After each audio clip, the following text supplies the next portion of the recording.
Hi everyone, welcome back to our channel.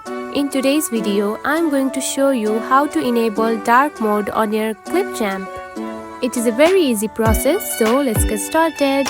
One thing to remember, there is no built-in feature on your Clipchamp app to have the dark mode. So today we are going to use the built-in feature of the phone. So first of all, find the settings app on your home screen. Now open it. Scroll down and here you can find the option of display and brightness. Simply tap on it.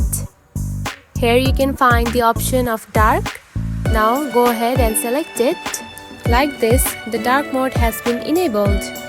Now go to the Clipchamp app. Finally, here you can find the dark mode has been enabled on the Clipchamp app. And that's it.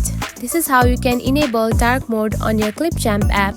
It is a very simple and easy process, right? If you found this video helpful, don't forget to like and subscribe for more tips. Thanks for watching.